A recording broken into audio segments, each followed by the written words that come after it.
Bom, vamos orar primeiro para a gente poder começar estudando a palavra do Senhor nessa manhã de domingo. 1 Coríntios 10. Vamos orar. Senhor, queremos te agradecer, ó Pai, pela oportunidade de, nesse dia que é o dia do Senhor, estarmos como igreja louvando e bendizendo o Teu nome. Queremos, Pai, pedir perdão pelos nossos pecados, entender, Senhor, que somos pecadores, que somos falhos, mas que contamos com a graça de Deus para que o Senhor esteja nos aperfeiçoando e nos amadurecendo na vida cristã. Principalmente com relação, Senhor, às nossas famílias, nosso relacionamento, Senhor, nossa vida cristã dentro do lar, da esfera, Senhor, da família. Que o Senhor esteja nos dando sabedoria, Pai, para vivermos e aprendermos, ó Pai, conforme a Tua palavra, como agradar ao Senhor. É o que nós pedimos, em nome de Jesus. Amém. Bom, eu vou falar sobre o papel dos pais, né? E uma arma poderosa para não perder os nossos filhos. Eu gostaria de começar abrindo 1 Coríntios, capítulo 10.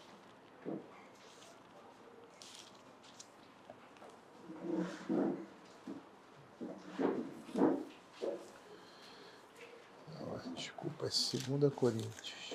Deixa eu ver. Aqui. Desculpa, é 2 Coríntios, capítulo 10, os versos 4 a 6. A Escritura vai dizer assim: porque as armas da nossa milícia não são carnais, e sim poderosas em Deus, para destruir fortalezas, anulando nós sofismas e toda altivez que se levante contra o conhecimento de Deus, e levando cativo todo pensamento à obediência de Cristo.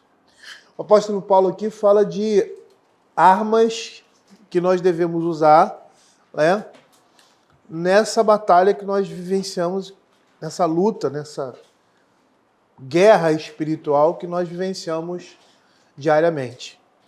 Né? E essa guerra espiritual ela se manifesta por meio das nossas vidas, né? A Escritura vai dizer que a nossa batalha é espiritual, que nós lutamos contra principados e potestades. E é muito interessante quando Paulo fala sobre isso ali em Efésios, o ambiente que ele fala é o ambiente do dia a dia, o ambiente da vida comum, né? Da vida familiar. Né? E lá no capítulo 6 de Efésios, os versos 13 a 18, Paulo vai usar essa linguagem metafórica para mostrar, exemplo da armadura de um soldado romano, mostrar as armas que nós devemos usar, como ele diz ali, que não são carnais, mas são poderosas em Cristo para destruir todo conhecimento que se levanta contra o conhecimento de Deus. E diz assim: portanto, nessa guerra espiritual, essa luta contra principados e potestades, contra o pecado, tomai toda a armadura de Deus, para que possais resistir no dia mal, e depois de teres vencido tudo, permaneceis inabaláveis. Estais, pois, firmes, cingindo-vos com a verdade, vestindo a couraça da justiça, calçai os pés com a preparação do evangelho da paz, embaraçando sempre o escudo da fé, com o qual podereis apagar todos os dardos inflamados do maligno. Tomai também o capacete da salvação e a espada do Espírito, que é a palavra de Deus, com toda oração e súplica, orando em todo o tempo no Espírito, e para isto vigiando com toda a perseverança e súplica por todos os santos. É interessante a gente olhar para esse texto, né? Paulo está usando ali uma comparação entre a armadura que era usada, né, pelo combatente romano daquela época, com a armadura que nós, crentes, devemos usar. Lógico que é uma imagem, é uma linguagem simbólica, apontando para algumas coisas que são extremamente interessantes que nós, como crentes, devemos ter. Mas perceba que a fonte de todas essas armas que ele fala aqui, né, a armadura de Deus, descritas aqui, estão relacionadas à palavra de Deus. A verdade, a justiça, a preparação do evangelho, o escudo da fé, o capacete da salvação, a espada do Espírito, que é a palavra de Deus. Então percebam aqui que a fonte de todas essas armas descritas relacionadas à palavra de Deus é a Escritura.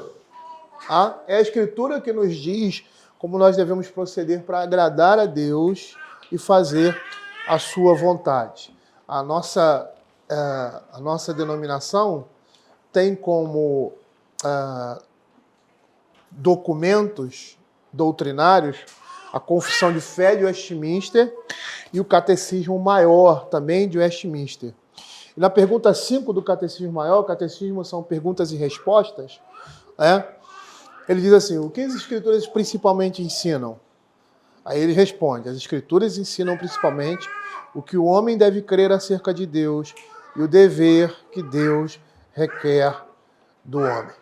Nessa perspectiva, a gente precisa entender o que a Bíblia diz a respeito de nós, pais, com relação aos nossos filhos. O que ela nos indica como instrumento para ganharmos nossos filhos para Deus. E que arma poderosa seria essa? O que a Escritura vai dizer a respeito disso? A respeito dessas armas, daquilo que nós precisamos usar para imprimir o Evangelho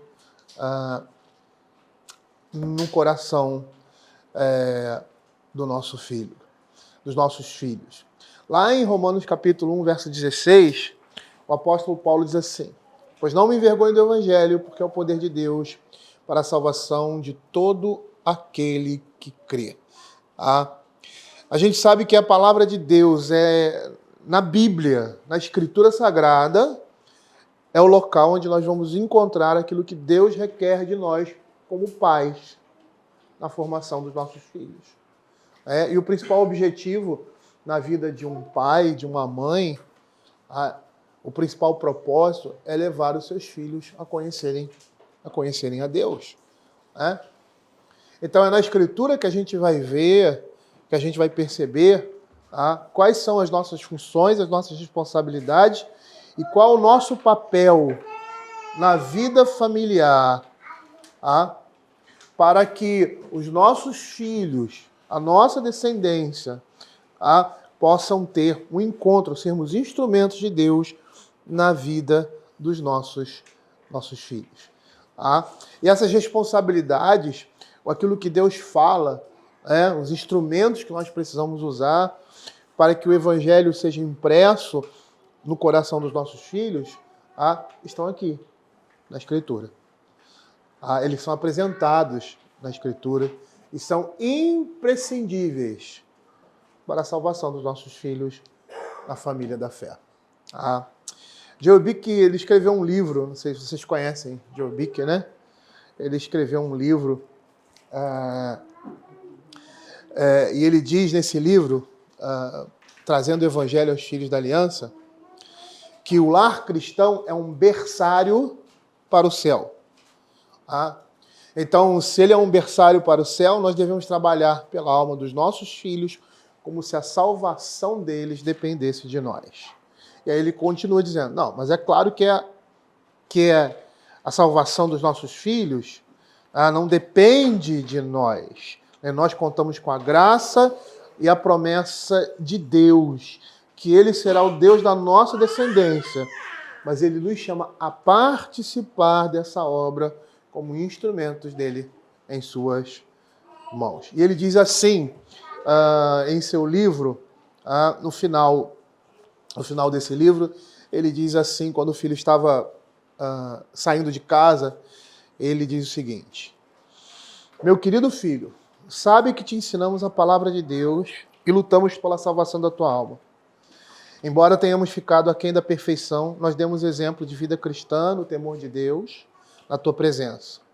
Tu não viste em nós uma piedade sem pecado, mas viste uma fé não fingida. Sabe que buscamos primeiro o reino de Deus e a sua justiça. Tua consciência testemunha de que Cristo é o centro deste lar em que foste criado. Nós cantamos juntos, oramos juntos e falamos a respeito das verdades do caminho de Deus. Se afastares de toda essa luz e privilégios e insistir em seguir teus próprios caminhos, só nos resta orar para que todos aqueles momentos de adoração que tivemos juntos, aquele cantar de hinos, todos os estudos bíblicos, todas as orações, não sejam levantados contra ti no grande dia do julgamento.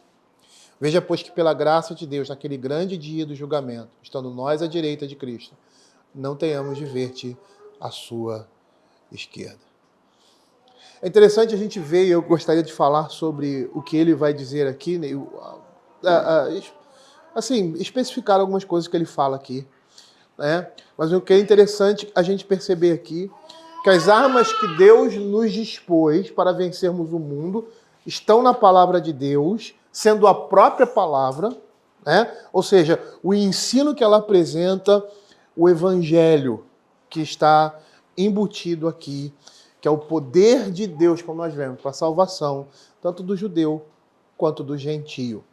E lá o apóstolo João, lá na sua primeira carta, no capítulo 2, 1 João 2, 12 a 14, ele diz assim: Filhinhos, eu vos escrevo porque os vossos pecados são perdoados por causa do seu nome. Pai, eu vos escrevo porque conheceis aquele que existe desde o princípio. Jovens, eu vos escrevo porque tendes vencido o maligno. Filhinhos, eu vos escrevo porque conheceis o Pai. Pai, eu vos escrevi porque conheceis aquele que existe desde o princípio. Jovens, eu vos escrevi porque sois fortes e a palavra de Deus permanece em vós e tendes vencido o maligno. Quando nós olhamos isso aqui, nós percebemos que a palavra de Deus tem as respostas e instruções para a nossa vida nesse mundo. Ela é o nosso guia. E isso deve estar bem claro na nossa mente. Na carta que J.O. Bick escreve, nós vemos alguns reflexos muito claros do que a Escritura nos mostra na tarefa de ganharmos os nossos filhos para Cristo. Perceba aqui que ele diz assim, nós demos o exemplo de vida no temor de Deus e na tua presença. Primeira coisa e extremamente importante da vida cristã é o exemplo de vida cristã e piedade que Deus infunde nos nossos filhos a partir de nós. E aí a gente se lembra de Deuteronômio capítulo 6, verso 6. Nós até falamos sobre esse texto. Estas palavras que hoje te ordeno estarão no teu coração. Não existe coisa mais impactante na vida de uma pessoa, de uma criança, de um jovem, que ver o exemplo de vida do seu pai. De uma vida piedosa, de um temor a Deus. Isso vai marcar extremamente a vida de alguém. O exemplo que é o viver diário, ele está vendo ali, ele está percebendo, ele está vendo. Certa vez eu estava lendo um livro, não lembro qual, falando sobre família, e esse livro dizia que quando um pai é amoroso, quando um homem é amoroso com a sua esposa, é carinhoso com ela, né? Os seus filhos veem isso e sentem seguros. Eles sentem segurança no seu lar, porque vê o exemplo do pai amando e cuidando da sua mãe. E não só isso, né? Não só isso. No seu dia a dia. No seu dia a dia. Ele vai olhar para você e a criança, principalmente nos primeiros anos de vida, o primeiro exemplo que ela tem, o seu olhar como exemplo, como modelo, são sempre os pais. E isso é extremamente forte na vida de uma criança. Ele descreve, ele diz assim, nós demos exemplo de vida cristã no temor de Deus, na tua presença. E ele fala, tu não viste em nós uma piedade sem pecado, mas uma fé não fingida. João Calvino, ele tem uma frase que é de todos os reformadores, né? Mas que é o pensamento de todos os reformadores a respeito de nós. Ele diz que nós somos justos e pecadores. É um paradoxo, né? Justos e pecadores. E é isso que os nossos filhos vão ver em nós. Essa é a primeira porta para a entrada do reino de Deus para os nossos filhos. Perceberem que os seus pais amam verdadeiramente ao Senhor, apesar das suas falhas. Tá? Abra aí Deuteronômio capítulo 6. Capítulo 6, do verso de 1 a 25, eu não vou ler, né, mas eu gostaria que vocês tivessem ele bem à vista. Tá? O que nós temos aqui, em Deuteronômio capítulo 6, vou abrir aqui, Deuteronômio, capítulo 6.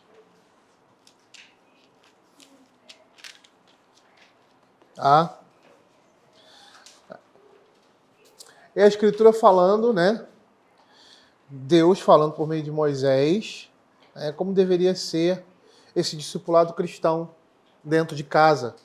Ele diz essas coisas, esses são os mandamentos, estatutos e juízos que mandou o Senhor teu Deus e te ensinasse para que os cumprisse na terra e que passe a possuir. Para que temas ao Senhor teu Deus e guarde todos os estatutos e mandamentos que eu te ordeno, tu, teu filho, o filho de teu filho, todos os dias da tua vida, e teus dias sejam prolongados. Ouve, pois, Israel, atento em cumprires, para que bem te suceda, e muito multipliques na terra que mana leite e mel, como te disse o Senhor, Deus de teus pais.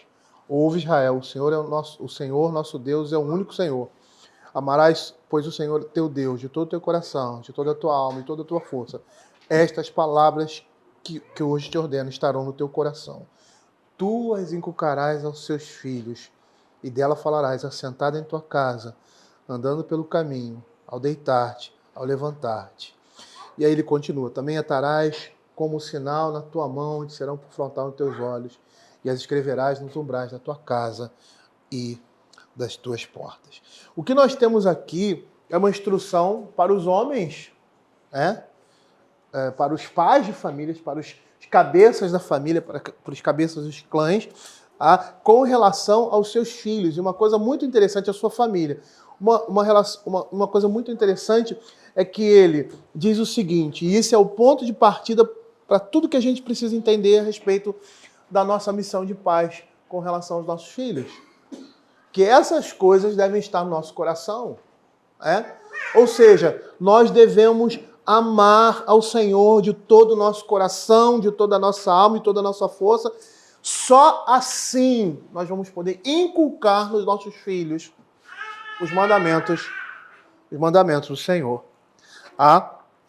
Mas o apóstolo Paulo, lá no capítulo 6, verso 4, abre aí, de Efésios, capítulo 6, verso 4 de Efésios, ele fala a mesma coisa que está aqui. Aqui você tem um pai ensinando ao filho, ou seja, criando o filho na disciplina e na admoestação do Senhor. De uma forma assim, mais, vamos dizer assim, mais desenvolvida. Porque ele vai dizer, tu vai inculcar essas coisas nos seus filhos, você vai falar assentado em tua casa, andando pelo caminho, ao deitar-te, ao levantar-te. Da ideia ali da vida comum do lar, e nessa vida comum do lar você vai ensinar a palavra de Deus aos seus filhos. Você vai viver a vida cristã. No capítulo 6 de Efésios, verso 4, Paulo fala essa mesma coisa de forma simplificada. Ele vai dizer assim, e vós pais, não provoqueis vossos filhos a ira, mas criai-os na disciplina e na admoestação do Senhor. Esses dois textos, eles conversam entre si. Em Deuteronômio, nós estamos vendo as ordenanças na condução dos pais para a instrução dos seus filhos. E o apóstolo Paulo, em Efésios capítulo 6, verso 4, ele vai resumir todas essas palavras que Deuteronômio capítulo 6 está dizendo em dois conceitos: disciplina e admoestação. Quando Paulo está falando sobre disciplina, ele está se referindo literalmente à correção física. E nós vamos perceber que esse tipo de comportamento deve se iniciar bem cedo na vida dos nossos filhos, juntamente com a instrução. Essas duas palavras que Paulo usa, disciplina e admoestação, elas são praticamente sinônimas. Disciplina, no original grego, é paideia, que deu pedagogia. A palavra pedagogia, né? Pedagogo era o escravo que cuidava do filho. No mundo romano, ele era tipo um condutor. Era ele que levava as crianças para a escola. Ele cuidava. Era tipo um tutor. E ele também corrigia. A disciplina significa isso. Essa palavra no original grego, na maioria das suas ocorrências, 90%, vamos dizer assim, se refere a uma correção física na Escritura. Em alguns contextos, da ideia de instrução. A outra palavra que ele usa, que é admoestação, é noutesia, uma expressão no grego que dá a ideia de colocar alguma coisa na mente, inculcar, como você vê lá em Deuteronômio. Ou seja, essas duas palavras estão relacionadas ao ensino. Disciplina, ela está mais voltada por ensino por meio de uma correção física, mas também tem o sentido, em alguns contextos menores, de instrução. E noutesia, ela é usada também, 90% das ocorrências no Novo Testamento, quando essa palavra é usada, a ideia de instrução, de você ensinar alguma coisa, de inculcar alguma coisa em alguém. Em poucos contextos, ela significa um ensino, uma correção física. O que Paulo está dizendo aqui? Literalmente. Paulo está dizendo aqui que não devemos provocar os nossos filhos à ira, mas criá-los com uma correção física e juntamente com a instrução no Senhor. É o que a gente vê em Deuteronômio. O apóstolo Paulo está resumindo as palavras de Moisés lá em Deuteronômio nesses dois conceitos, disciplina e admoestação. Quando ele fala em disciplina, ele está se referindo à correção física. E segundo a Escritura, isso deve começar bem cedo na vida de uma criança. Eu acho interessante que hoje tem até uma lei, né, que foi colocada pelo esse pessoalzinho de esquerda, esse pessoalzinho marxista, porque eles querem acabar com a sociedade. Então o que eles fazem? Eles destroem a família, estão destruindo a sociedade, fazendo com que o criminoso, criando leis para que deveriam reprimir o crime, mas tirando os instrumentos da lei, para que criminosos eles tenham determinadas vantagens. A gente vê a situação em que nós nos encontramos. O policial não pode nem encostar no bandido, se encostar. A polícia tem esse poder. Esse é o poder de polícia. É o que a Escritura vai dizer. Se alguém tem que bater em bandido, não sou eu nem você, é a polícia. Ela deve usar da violência para combater o crime. Eles têm essa autoridade, eles têm esse poder. Da mesma forma que os pais têm o mesmo poder de corrigir fisicamente os seus filhos, de reprimir qualquer tipo de erro na vida dos filhos, porque isso é ordenança de Deus. Hoje em dia, no meu tempo, como eu falei ontem, o vizinho chegava só, teu filho estava, desce a lenha nele, precisa apanhar, precisa tomar uma surra. Às vezes apanhava até na rua, o pessoal batia palma. É lógico que isso não é coisa que você deve fazer na rua. A gente até vai falar sobre isso. E nem da forma como era feito. Mas o princípio estava correto. Eu sempre digo que correção física em criança é mais antigo do que andar para frente. Sempre aconteceu. Sempre ocorreu. É um instrumento que um pai tem numa sociedade de frear o pecado e o mau comportamento dos filhos. Mas como isso é feito? A gente vai falar sobre isso. Tá? Mas a primeira coisa que eu gostaria de mostrar para os irmãos é que isso deve começar bem cedo. Abra aí Provérbios capítulo 13, verso 24. Veja o que a Escritura vai falar sobre isso.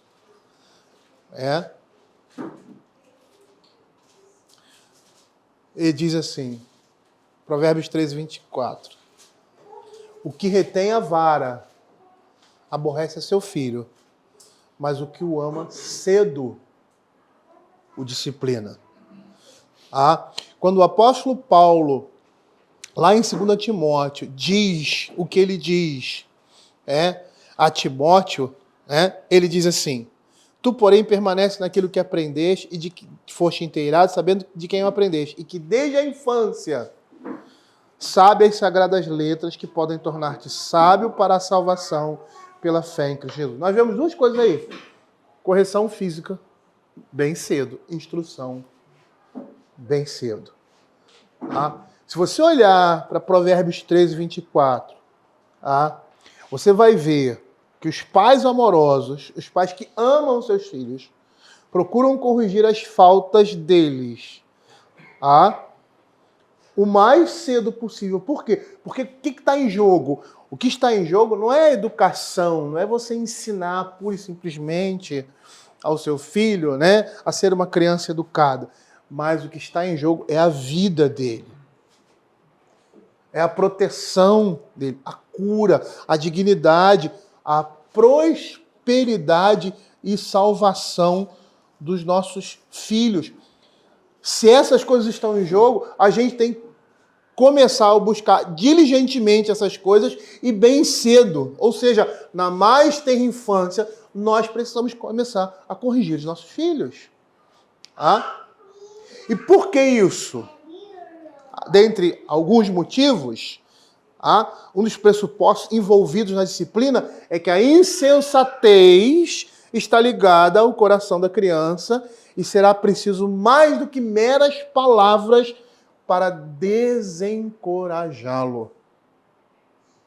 Às vezes, algumas pessoas falam,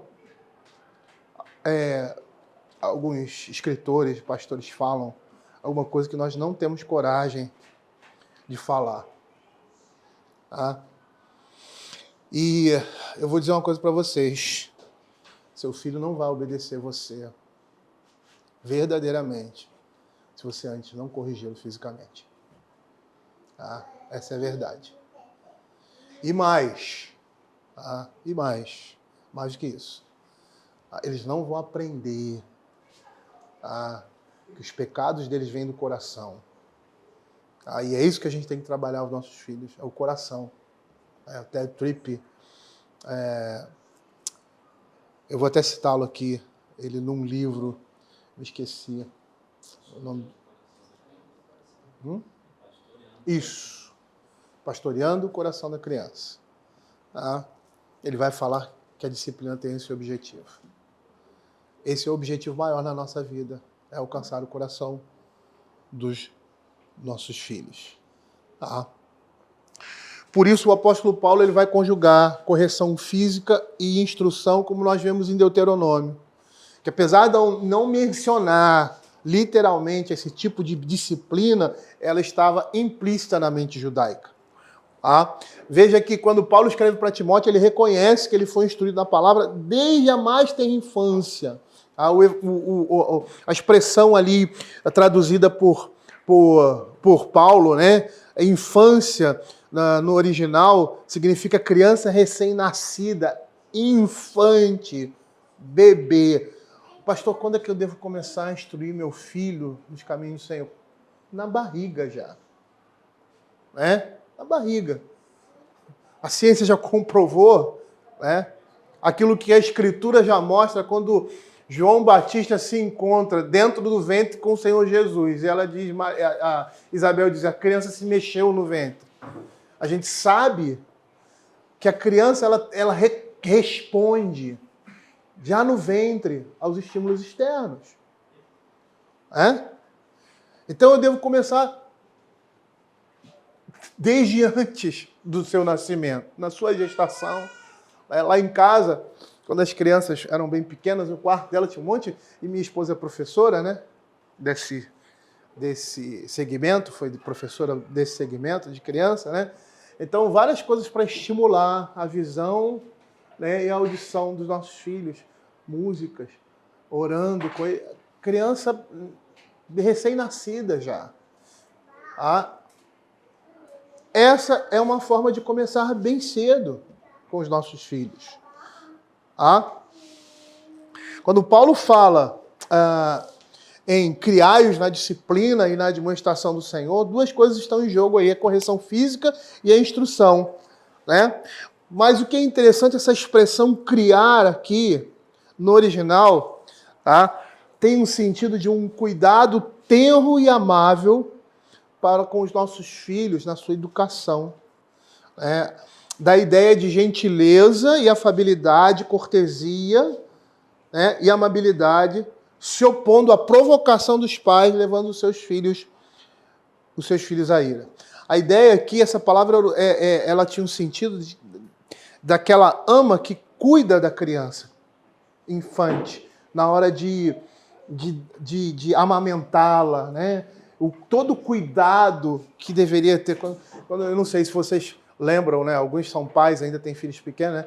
Para a criança mamar, né? Aí a mãe vai para um lugar mais tranquilo, né? Às vezes está no quarto, abaixa a luz e tal, aquela coisa. Tem um ambiente todo preparado para que a criança possa se alimentar com segurança. Essa é a ideia dessa palavra, criar na correção física e na demonstração. Então, quando Paulo fala isso aqui, a nossa visão sobre correção física e instrução deve ser outra. Deve ser completamente outra. Porque a ideia é de um momento de amor, apesar da correção física. Eu sempre digo que o momento de disciplina é um momento devocional. Você não tem a sua devocional? Você vai para o seu quarto, ou com a sua esposa, né? Ou sozinho. Aquele você abre a Bíblia, você ora. É um momento de devoção a Deus. A disciplina, o momento de correção dos nossos filhos, também é um momento de devoção a Deus. E se isso é um momento de devoção a Deus, a gente tem que mudar a nossa ideia de correção física, né, de instrução, ou esse momento esse momento, né, de disciplina. A nossa visão a respeito desse momento tem que ser completamente diferenciada do mundo. Porque, por mais que o castigo físico possa levar a um certo desconforto em nossos filhos, porque eles estão tomando uma pisa, né, uma surra, estão apanhando, deve ser um momento de ato de amor tenro. E aí, Provérbios capítulo 13, verso 24, o que ama cedo o disciplina. E aí a gente vai perceber que o propósito da disciplina está muito relacionado ou seja, o significado da disciplina está muito relacionado ao seu propósito. Qual é o propósito da disciplina? Produzir um homem que viva em obediência à vontade de Deus e, consequentemente, em paz com Deus. E aonde a gente vai ver isso? Hebreus capítulo 12, verso 11. Abram aí Hebreus capítulo 12, verso 11, quando ele vai dizer: toda disciplina com efeito, no momento, não parece ser motivo de alegria, mas de tristeza. Depois, entretanto, produz fruto pacífico aos que têm sido exercitados, frutos de justiça. Ou seja, a educação ou disciplina que a gente emprega com os nossos filhos deve ser um reflexo da disciplina de Deus. Ela deve expressar o caráter de Deus em nossa vida e na vida dos nossos filhos. E é essa relação que o escritor de Hebreus vai fazer lá em Hebreus capítulo 12, verso 10, quando ele diz assim: pois eles nos corrigiam os pais por pouco tempo, segundo o melhor lhes parecia. Deus, porém, nos disciplina para aproveitamento, a fim de sermos participantes da sua santidade. A nossa disciplina, a disciplina que a gente faz em casa, a correção que a gente tem, que a gente imprime na vida dos nossos filhos, deve ser reflexo da disciplina do Senhor. Não só isso, mas em todos os aspectos da nossa vida. A esfera da educação, ela vai submeter também ao senhorio de Cristo. E qual é a nossa perspectiva com relação ao que a Escritura fala, né, da disciplina dos nossos filhos, da instrução e da educação deles? Fé. Fé. Crermos que Deus, que estabeleceu essa ordem, que estabeleceu esses princípios, vai cumprir os seus propósitos por meio da nossa instrumentalidade em obedecer a sua palavra, exercendo isso na vida dos nossos filhos.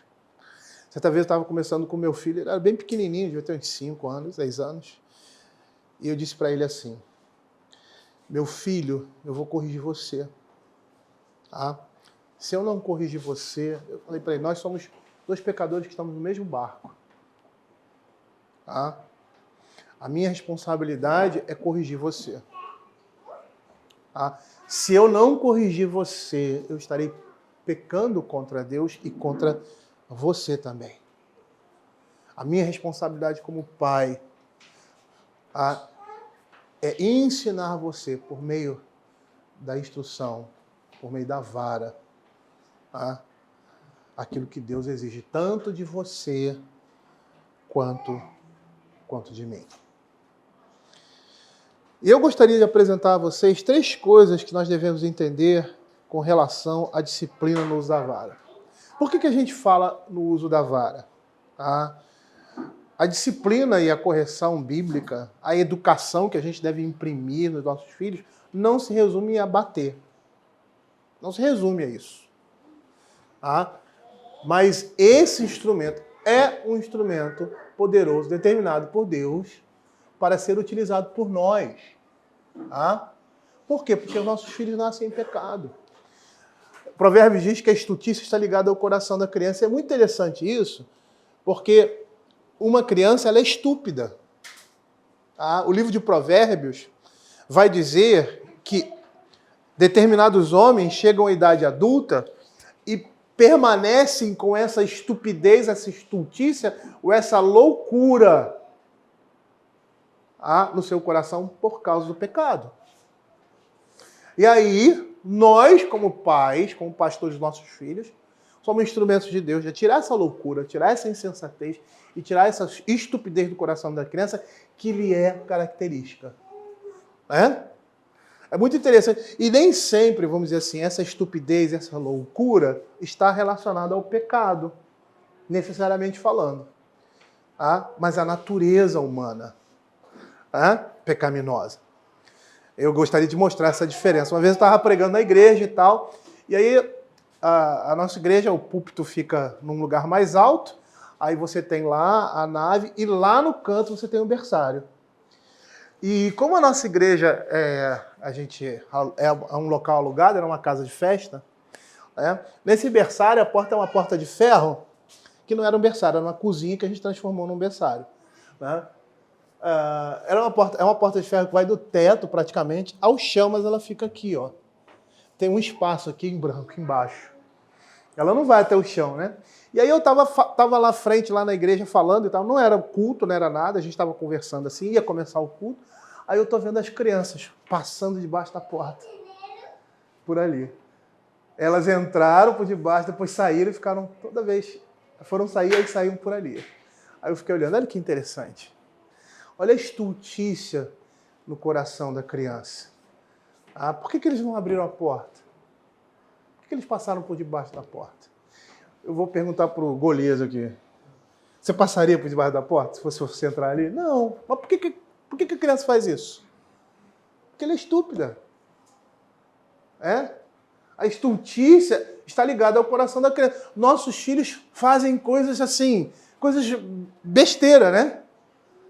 Você deixar seu filho ali, é interessante, né? Meus filhos é assim, se deixar ali, eles iam procurar aquilo que eles não podiam fazer. Não é sempre assim? Não é? É sempre assim, né? Eles sempre vão procurar aquilo que eles não podem fazer ou coisas perigosas. Né? Então, a sala é gigante, aí tem um negocinho pequenininho ali, que é uma tomada. Ele vai enfiar o dedo ali naquela tomada. Então percebam que esse é o quadro dos nossos filhos, da natureza humana. A Escritura diz que nós nascemos em pecado, nós fomos concebidos em pecado. E o que nós vamos fazer com os nossos filhos por meio da instrução, da educação? Por meio da vara também. Nós vamos tirar essa estupidez, essa loucura, essa estultícia do coração deles por meio da instrumentalidade da palavra de Deus, usando aquilo que Deus estabeleceu para nós, na vida dos nossos filhos. Por isso, 3 coisas que a gente precisa entender com relação à disciplina e o uso da vara. A primeira é que é um ato de amor. Cara, como assim? Você vai corrigir, você vai bater no seu filho e isso é um ato de amor? Sim. E deve ser dessa forma. Quando você for corrigir o seu filho, você vai imprimir dor nele, porque você vai bater nele. Né? Você vai usar um instrumento, né? A vara, como a Escritura diz, né? Vai usar um instrumento para corrigi-lo. Existe um lugar específico na criança para você corrigir, que é o bumbumzinho, não tem lugar melhor. Eu sempre digo que o ouvido da criança está no bumbum. Né? E aí, quando você vai corrigindo, ele vai subindo até chegar aqui. Até chegar aqui, né? Ou seja, a necessidade, você vai ensinar o seu filho que a necessidade que ele tem de, a primeira vez que você falar com ele, ele vai ouvi-lo. A primeira vez. Esse é o propósito da correção. E por quê? Porque quando Deus falar com o seu filho adulto, a primeira vez que ele o exortá-lo, que ele o admoestá-lo, ele vai ouvir. Eu vou falar mais sobre isso mais lá na frente. Se eu não falar, me lembre. Então, a primeira coisa que você precisa entender é um ato de amor. Provérbios 13, 24. O que retém a vara odeia. A expressão aborrecer é um eufemismo. O eufemismo é um recurso de linguagem que suaviza uma expressão. A expressão no original é odiar. Aborrecer aqui é odiar. O que retém a vara odeia seu filho, mas o que o ama cedo disciplina. Cara, mas peraí, como assim? Um pai jamais vai odiar o filho, né? Um pai jamais vai odiar o filho. Bom, em circunstâncias normais, eu diria que sim. Mas quando você deixa de corrigir o seu filho, você está dizendo isso. Você está dizendo que não ama. Por quê? Porque quem ama, corrige o mais cedo possível. Então, a primeira coisa que nós precisamos entender, a disciplina, segundo a Escritura, é um ato de amor. Perceba que em Hebreus ele vai dizer que o pai que ama o filho, né, que Deus açoita todo filho que recebe. Por quê? Porque é como o pai que ama o filho. Que se o filho está sem correção, ele não é filho, ele é bastardo. A ideia de bastardo é um filho em que o pai não reconhece, que não está preocupado com ele, que o despreza, que não dá a devida atenção a ele. Então, a primeira coisa que nós precisamos entender, segundo a Escritura, que é um ato de amor. Segundo lugar, a segunda coisa que nós precisamos entender com relação à disciplina, correção e instrução. Essas coisas devem andar juntas. É extremamente necessário. Não é um elemento que você pode usar em uma situação, ou que como muitos dizem, numa situação extrema, né, eu vou usar. Não. Em qualquer situação de desobediência, de rebeldia dos nossos filhos, essa arma, esse instrumento deve ser usado. Provérbios 22, 15, abre aí. A Escritura vai dizer assim: a estultícia está ligada ao coração da criança, mas a vara da disciplina a afastará dela.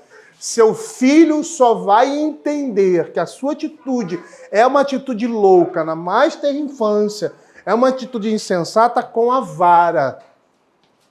Ah, mas eu falo para o meu filho, ó, não faz isso. Não adianta. Você tem que dizer, não faz isso. E corrigir fisicamente. Ah? É sempre assim. Principalmente nossos filhos infantes. A gente vai ver que na adolescência você tem aí uma forma diferenciada de tratar os filhos. Até porque eles são um pouco mais... Eles são maiores, eles entendem mais. Eu vou falar sobre isso. A vara não vai ser tirada, não.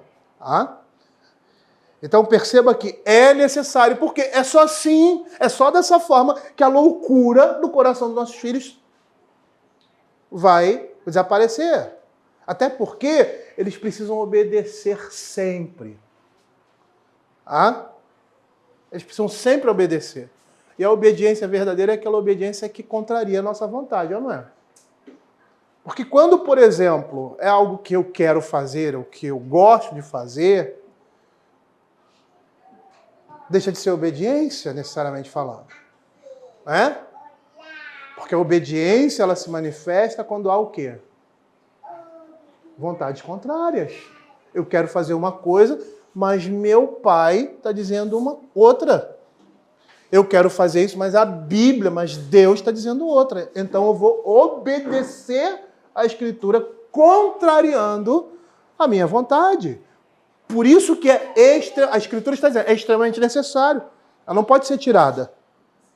A estutícia está ligada ao coração da criança, mas a vara da disciplina a afastará dela. Veja que esses são os dois elementos. A vara vai afastar a estutícia e vai livrar a alma da criança do inferno.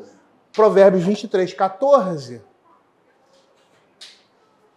Ele vai dizer, tu fustigarás com a vara e livrarás a sua alma do inferno.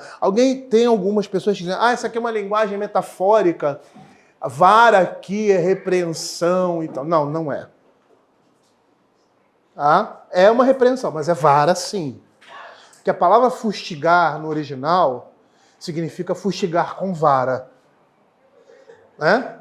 Essa é a ideia. A palavra fustigar no original hebraico é fustigar com vara.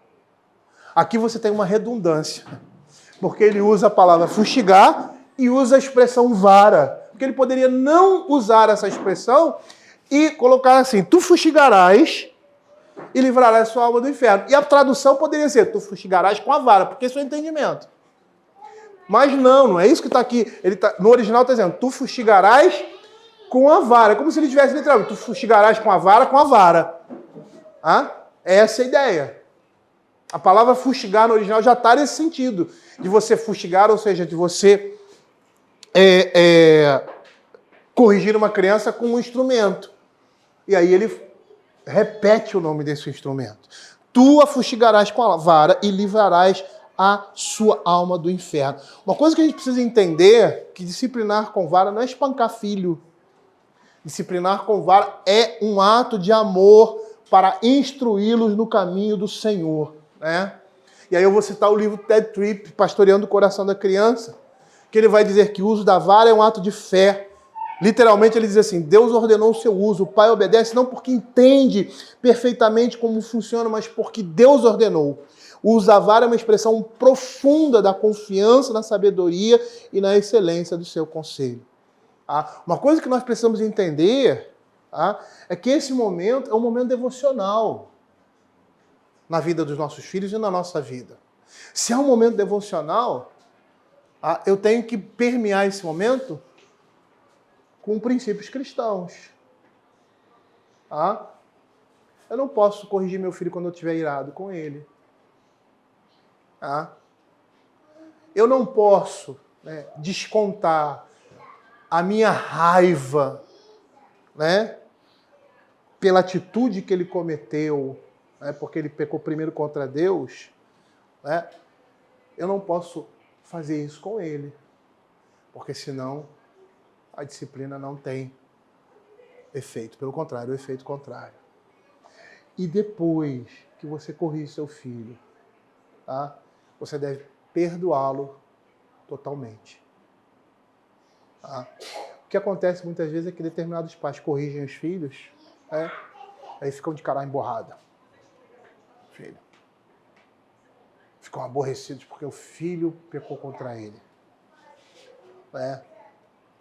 Esse momento é o momento que o seu filho vai entender que ele foi perdoado por você e principalmente por Deus. Como é que nós fazíamos em nossa casa quando íamos corrigir os nossos filhos? Quando nossos filhos faziam alguma coisa de errado, alguma coisa que eles desobedeceram, e por isso, como a estrutura está ligada ao coração da criança, para a criança ser corrigida, ela tem que saber que ela errou. Então você tem que ser claro. Então a criança pequenininha, como eles dali, não mexe aqui. Ordens precisas e pequenas que eles vão captar. Se ele mexer, você corrige. Se você nunca falou a respeito daquilo e ele foi mexer, você, filho, não mexe aí. A partir desse momento, aí sim, você vai usar a disciplina. Porque ele sabe que ele não pode mexer ali. E não pense que os seus filhos, essas crianças aí, dessa idade, não entendem. Eu estava conversando com, eu não sei se era com o Hudson ou com o Felipe, sobre isso. E uma vez eu fiz um teste, porque teste, na realidade, a gente já sabe disso, Eu cheguei para minha neta lá e falei, ela nem falava, ela andava assim, se segurando, nem andava direito. Não sei se foi a Esther, ou outra neta, vamos dizer que foi a Esther. Teté, vai no quarto, abre o armário e pega isso para mim. Ela foi e trouxe. Ela sabe o que era o armário, onde estava o armário, ela sabia o que estava dentro do armário e onde estava, e trouxe para mim. Ela nem falava, nem andava direito. Andava a criança que está começando a dar os primeiros passos. Mas ela entende, a criança entende. Entende? A criança entende. Então, tudo que você disser para a criança, é lógico que você não vai trazer um tratado teológico para a criança, Você vai dizer, não pode, desobediência é pecado contra Deus. Você vai ensinar. Ele vai crescendo, a instrução vai ficando mais robusta. Eu me lembro que a primeira vez que eu comecei a desenvolver, no momento da disciplina, uma instrução mais robusta, meu filho devia ter uns 5, 6 anos de idade, eu levei 40 minutos para discipliná-lo. Porque como é que a gente faz? Como a gente fazia? A gente levava no quarto, chegava, meu filho, vai para o quarto, vamos conversar. E aí eu explicar para ele por que ele ia ser corrigido. Olha, você desobedeceu. Você sabe que você não podia ter feito isso. A palavra de Deus diz isso. Sempre trazia a palavra de Deus nesses momentos. De forma específica, ou às vezes de forma generalizada, com relação ao pecado dele. Agora o papai vai corrigir você, deita no meu colo. Aí eu tirava o short dele, porque as crianças são espertas, Eu me lembro que os irmãos da Simone, quando iam ser corrigidos, eles colocavam duas, 3 calças em cima, E tal, não dói, Não faz efeito algum.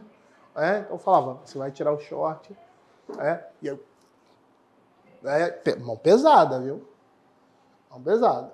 Depois que eles choravam, Ele chorou e tal, aquela coisa toda, eu colocava ele no meu colo, Eles deixavam ele chorar no meu colo, acalentava ele. E depois, quando ele se acalmava, eu dizia assim, vamos orar, meu filho. E orava, pedindo perdão pelo pecado dele. E nós saímos ali do quarto como se nada tivesse acontecido. Ninguém que não vivia na dinâmica da casa, percebia que a criança foi disciplinada. Até porque eles não faziam escândalo, No início, tem criança que às vezes você tinha que arrastar, No início é assim, eles não querem. Teve uma vez que eu estava corrigindo meu filho, Israel, E eu levei, assim, cara, foi 1 hora corrigindo ele. Porque ele fez alguma coisa, eu chamei. Ele era dos filhos, era o mais brabo, era o que mais enfrentava, né? Chamei ele para ir pro quarto. Vamos pro quarto, você vai apanhar. Aí eu falei para ele, eu falei, olha, filho, você fez isso de errado e tal. Aí disse para ele assim, senta no meu colo. Ele, não. Como é que é? Senta aqui que você vai ser disciplinado. Não. Peguei a força, botei no meu colo, corrigi. Agora você senta no meu colo para você ser corrigido. Não. Peguei ele de novo. A força, né?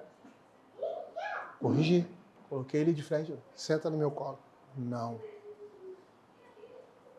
Ficamos nessa luta.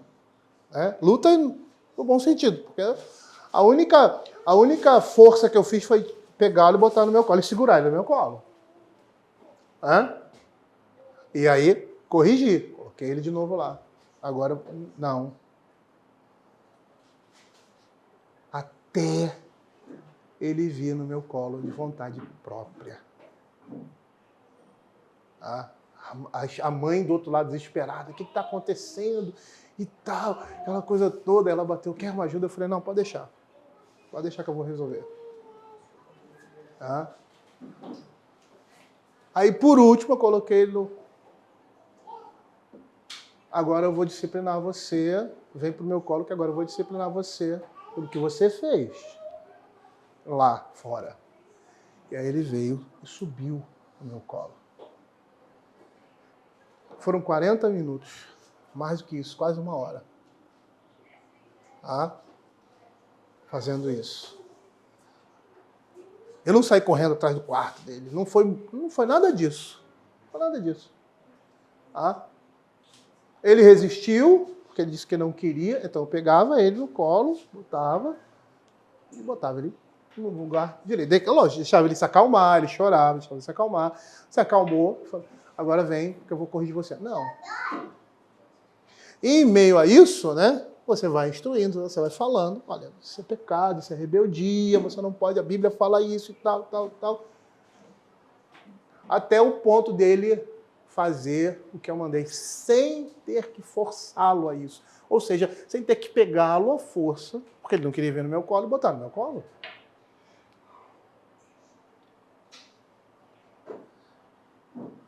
E aí ele veio. E aí depois, o que aconteceu? Nós oramos. Orei com ele. Acalentei ele parou de chorar. Orei com ele. E nós oramos. Eu disse para ele que eu o perdoava pelo que ele fez e tal, que o Senhor também o perdoava, se ele se arrependesse do seu pecado. Saímos do quarto. Ninguém percebeu. Se tivesse gente em nossa casa, ninguém ia dizer que ele tinha acabado de sair de uma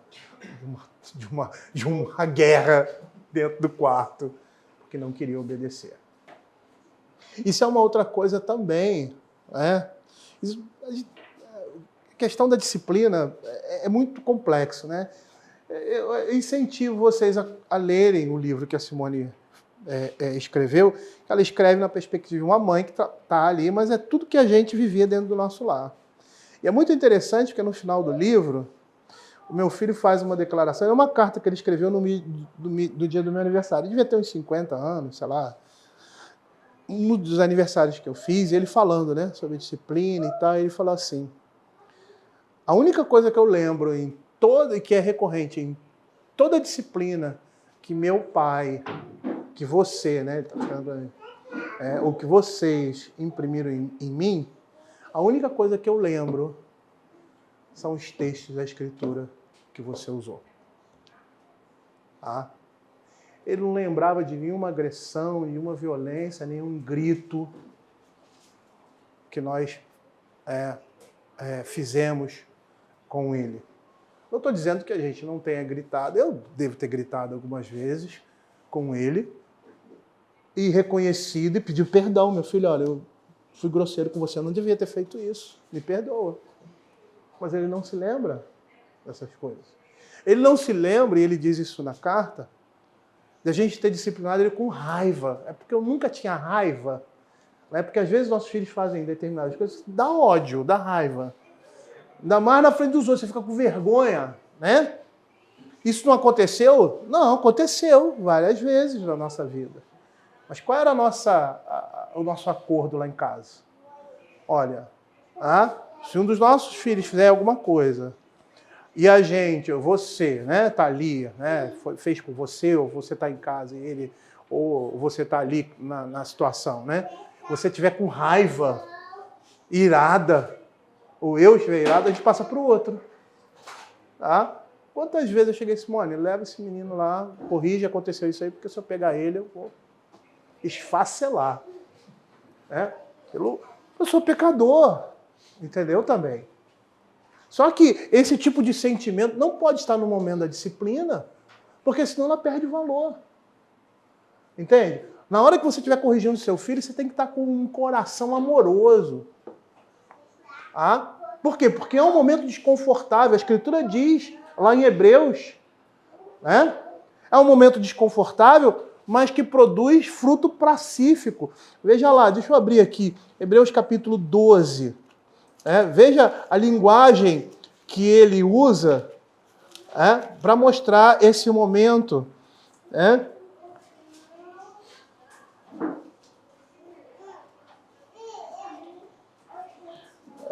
Que diz que no primeiro momento não é um momento de alegria, mas de tristeza.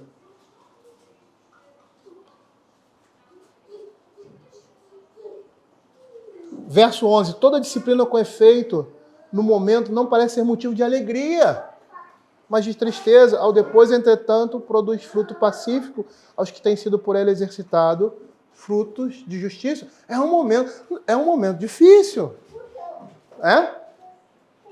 Então, assim, eu não posso estar irado com meu filho. Então, se eu, por exemplo, se eu vejo que a criança está fazendo uma coisa, aquilo me deu uma raiva e eu vou pegar aquele, vou disciplinar, perdeu o sentido completamente. Aquilo ali vai se reverter contra você e contra o seu filho, não a favor dele. Então, a tática lá em casa era a seguinte, se acontecer isso, o outro vai e corrige. E é muito interessante que quando você vê, às vezes, sua esposa irada, né? Ou ela vê você irado, e quando esse outro vai disciplinar, ele vai com uma outra disposição. Com uma outra disposição, completamente diferente. A disposição não é uma vingança, mas é instrução, é amor. E é muito interessante porque quando isso começa desde a infância, eu tive 3 homens e uma menina. E chegou num determinado ponto que ficava difícil corrigir uma menina. Porque com os meninos eu mandava tirar a calça. Era a inatura. Era inatura. Com a menina fica mais difícil, apesar de ser nossas filhas. Mas inventaram uma coisa muito... Então, geralmente, quando tinha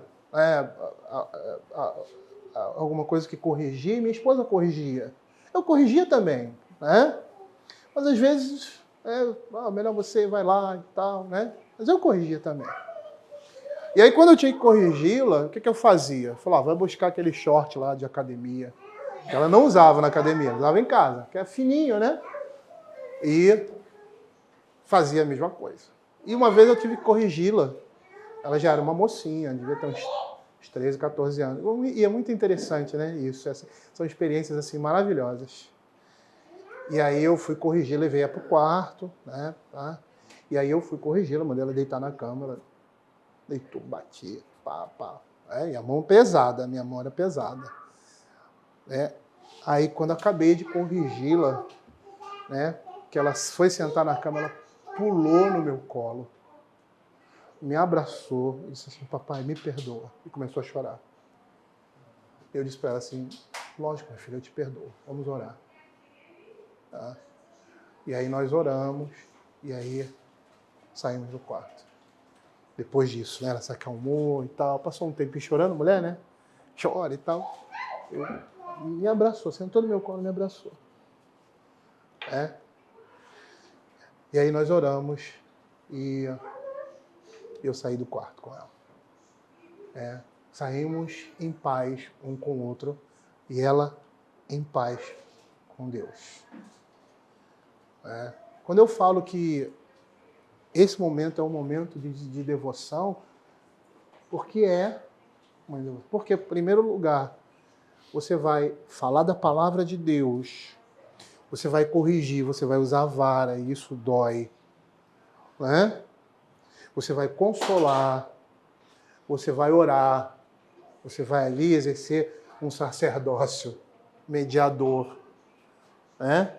Porque você vai orar pelo seu filho, pelo pecado que ele cometeu diante do Senhor, diante dos pais, pedindo o perdão dele. E você vai sair dali em reconciliação com seus filhos. E é muito interessante que seus filhos nunca vão duvidar do amor que você tem por eles. Como também jamais vão duvidar do amor que Deus tem por eles. Eu me lembro de um jovem, uma vez, que compartilhou.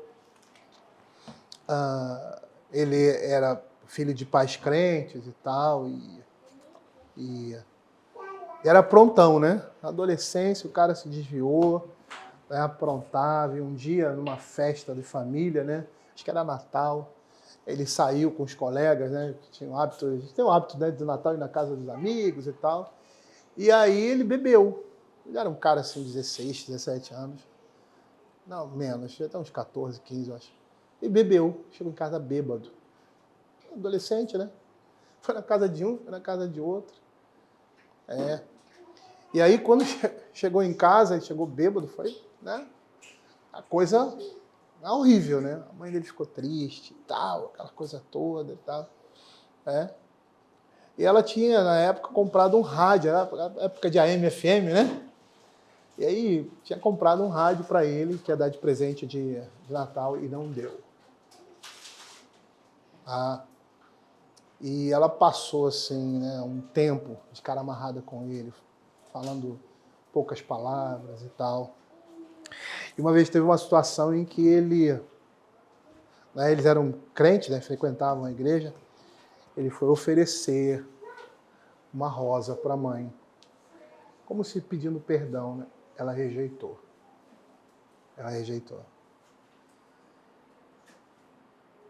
Imagine como era a cabeça desse jovem.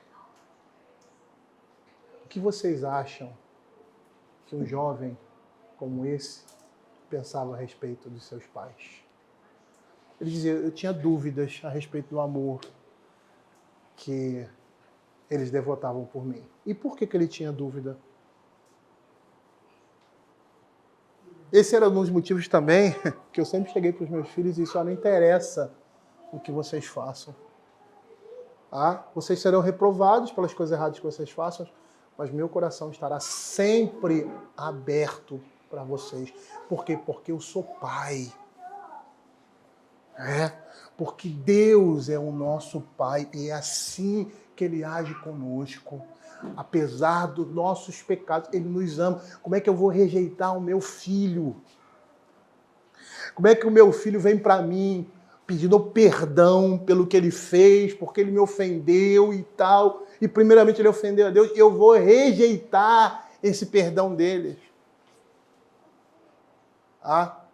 Como? Isso é inadmissível. Quando um filho vê que depois de uma correção, o pai tem aquele semblante caído, não olha para o filho, não fala com o filho, o que ele imagina? Meu pai não me perdoou, ou seja, Deus não tem a capacidade de me perdoar pelos meus pecados. A nossa paternidade é reflexo da paternidade de Deus. É essa imagem que os nossos filhos vão ter quando eles chegarem na idade adulta, que cometerem um pecado. Satanás, como diz o apóstolo Paulo, vai ficar na mente dele, você não foi perdoado por Deus, você não foi perdoado por Deus. E aí ele vai ver o exemplo do pai, a vida que ele levava dentro de casa, e vai dizer, isso é verdade. Porque Satanás é um acusador. E muitos suicídios acontecem por causa disso. Não estou dizendo que seu filho vai se suicidar, não. Mas eu estou dizendo que o motivo de muitos suicídios é que os homens, esse eu acho que deve ser o principal motivo, os homens não aceitam o perdão de Deus na sua vida. E por isso tiram a própria vida como Judas fez. Ele reconhece o erro, mas não se arrepende, eles têm remorso.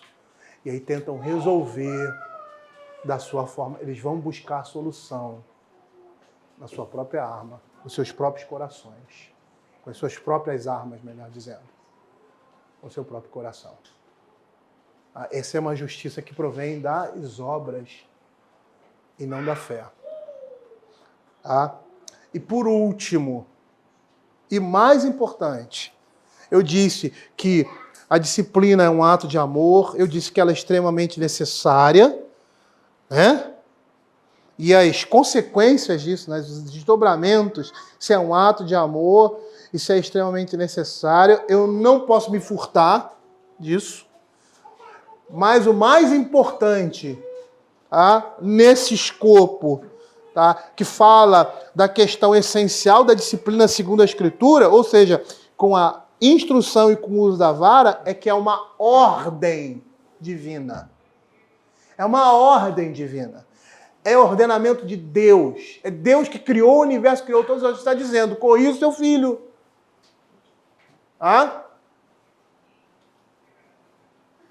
O provérbio vai dizer, né? Corrija o teu filho e dará delícias para a tua alma. Veja o que Provérbios 23:13 vai dizer. Não retires da criança a disciplina, pois se a fustigares com a vara, não morrerá.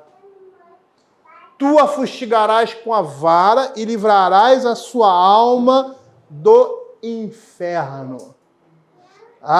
É uma ordem. Não retires. Eu já fui em vários encontros de família que as pessoas chegam aqui na frente e dizem assim, com todas as letras, por favor, eu não sei de nada de ninguém aqui, eu nunca bati no meu filho. Fala com orgulho. Quer dizer, seu filho nunca precisou ser corrigido? Como assim? Ele nunca pecou? Porque o princípio da correção e da disciplina com vara é pecado. É pecado. Quando um pai chega, qual é o motivo que eu devo corrigir o meu filho? Pecado. É pecado. Tá bom. Então você vai ver, por exemplo, que seu filho vai mexer num lugar, mas ele não está pecando por mexer ali, mas ele vai mexer, vai tomar um choque, ele vai morrer. Né? Aí o que você diz para ele? Não mexe. No momento que ele mexeu, ele pecou, porque ele desobedeceu. Você chega na casa da sua, como eu chegava na casa da minha mãe, né? Minha mãe tinha cheio de bebelozinha e começava a tirar as coisas. Não tira nada não, mãe, deixa tudo aí. Não, porque as crianças... Não, se eles pegarem, vão ser corrigidos. Não, vou tirar. Não tem que tirar. Tem que deixar. Porque eles vão... Não mexe, acabou. Vocês vão para casa da vovó, não mexe nada daqueles bebelozinhos da vovó, acabou. Eles não vão mexer. Há algum pecado em mexer naquelas coisas? Não. Só que eles podem quebrar, né? Vai quebrar, vai causar um prejuízo. Então eu digo para eles, vocês não podem fazer. A partir daquele momento, se eles mexerem, é pecado. E é muito interessante isso, porque muitas vezes nós estamos tirando dos nossos filhos esse elemento, achando que nós estamos fazendo uma... Menino, ele não sabe dividir a bola. Meu filho, dá uma bola. Não vou dar. Egoísta, criança é egoísta, né? Aí você, tá bom, então vou tirar a bola. Não tem que tirar a bola. Deixa a bola. O problema não é a bola. O problema é seu filho. Que ele precisa aprender a dividir. Então você vai dizer assim, empresta. E vai ter que emprestar. Se ele não emprestar, vai ser corrigido. Porque é pecado. Egoísmo, desobediência. E não tem esse negócio de falar, não. É correção física. Por quê? Porque você vai precisar ensinar o seu filho a contrariar a sua própria vontade. Porque na vida cristã ele vai ter vontade de fazer um monte de coisa que ele não pode fazer. E aí ele vai se lembrar, ele foi ensinado a contrariar a sua vontade. E aí o que ele vai fazer? Não, eu não vou fazer isso. Porque isso desejo meu coração a fazer. Mas eu não vou fazer. Por quê? Porque é a vontade de Deus. É muito interessante isso, porque eu estava conversando, eu estou fazendo uma dieta e é lógico que uma viagem como essa você não é tão criterioso na dieta, né? Mas saímos para comer aí. Ontem eu extrapolei, que eu comi um hambúrguer desse tamanho, né? Tanto assim de batata. E batata. Ele estava me olhando. Adoro batata. Mas, para isso, as refeições anteriores foram diminuídas, né? Eu também não posso fazer a desfeita, né? A pessoa convida. Mas ontem, quando a gente foi no japonês lá, eu tive vontade de comer mais. Eu não estava com fome, mas eu tive vontade de comer mais. Eu gosto muito de caldo. Tomando caldo dá vontade mais de comer, né? Mas eu não comi. Por quê? Porque eu não podia. Porque senão ia sair muito da minha dieta. Eu estou contrariando um desejo. E aí é interessante que você tem vontade. Quando eu estou em casa, que eu tenho essa vontade, eu pego fruta, né? Porque é fruta e você pode comer à vontade e tal. Aí pega uma maçã, uma laranja e dá aquela saciada, né? Ou seja, já estava saciado. Aí eu chego em casa, quando eu cheguei em casa naquela noite, no hotel, que eu parei e tal, eu vi que eu estava satisfeito. Eu não estava com fome. Mas na hora ali, né, você vendo a comida e tal, salivando, aquela coisa tão... Mas você tem que parar, né? A disciplina é assim. A disciplina vai gerar nos nossos filhos esse tipo de sentimento com relação a coisas que são muito fortes, né? Ou seja, os desejos da carne. E como é que eles vão aprender isso? Eles vão aprender isso com a correção e a instrução. É um ato de fé. E a maneira de nós fazermos com que os nossos filhos abracem o Evangelho, conheçam o Evangelho. Porque nesse comportamento, nessa atitude que nós acabamos de mostrar aqui, o Evangelho está sendo demonstrado de forma prática na vida dos nossos filhos. Eles estão vendo isso em nós. No momento que nós estamos corrigindo ele. Uma vez meu filho mais velho, ele foi falar numa conferência, nós fomos falar numa conferência, e ele foi conosco. E aí, pediram para ele falar, né, da perspectiva dele, de filho, com relação à disciplina. E aí ele falou lá, ele preparou e aí ele disse assim, quando eu era pequeno, eu ficava pensando assim, poxa, meu pai diz que me ama, mas ele me bate. Como? Quando ele era bem pequeno. E aí, com o tempo, eu percebi que a atitude deles em me corrigir era um ato de amor. E por que ele, com o tempo, percebeu isso?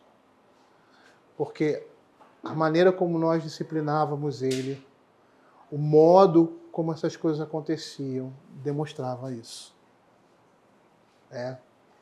E na nossa vida é assim, né? Deus está nos castigando e às vezes a gente pensa que Ele está irado contra nós. A ira de Deus não está sobre nós. O que está sobre nós é o seu amor. Então, quando o Senhor nos disciplina, Ele nos disciplina porque nos ama. E aquela disciplina na nossa vida vai gerar o quê? Aproximação. Ou seja, você quer ver um crente de verdade? De verdade, identificar um crente de verdade? Porque a gente, coisa do coração, né? A gente vê os atos externos, mas às vezes pode ser, né? Mas existem situações que são pontuais, que vão mostrar o crente, o verdadeiro crente e o crente nominal. O verdadeiro crente, quando passa por uma provação, por uma dificuldade, ele se aproxima de Deus. Ele passa uma desgraça, perdeu o emprego, perdeu a esposa, perdeu o filho, Jó. Ele se aproxima de Deus, ele vai buscar em Deus. O descrente, o crente nominal, ele abandona. Quantos conhecidos nossos a gente tem que passaram por uma situação difícil e abandonaram o evangelho? Porque, como é que se diz? Me decepcionei com a igreja, porque o pastor adulterou, porque o presbítero, porque o fulano de tal fez isso, aí abandonou a igreja. Quantos? Eu conheço um monte. Eu não sei se o Senhor vai chamá-lo posteriormente, mas naquele momento ali ele está dizendo, eu não sou um crente. Eu preciso ser Deus precisa agir no meu coração. Porque senão eu vou estar perdido. É simples assim. Tem um livro, uma série, de Júlio Gonzalez, que ele fala sobre a história da igreja, vai desde o primeiro século, a era pós-apostólica, até parece que os nossos dias, vamos dizer assim. E ele diz o seguinte, que no primeiro século da era cristã, não existiam crentes nominais. Era muito difícil você ver crente nominal. Sabe por quê? Porque se unir ao evangelho significava uma sentença de morte. Então, somente quem realmente eram pessoas convertidas abraçavam o evangelho e testemunhavam do evangelho. É isso que você vê em Hebreus. Hebreus capítulo 10 é disso. Ele diz, olha, esses que estão retrocedendo não são dos nossos, porque os nossos não retrocedem. Por quê? Porque ali a igreja estava sendo perseguida, Era uma igreja judaica, eles saíram do judaísmo.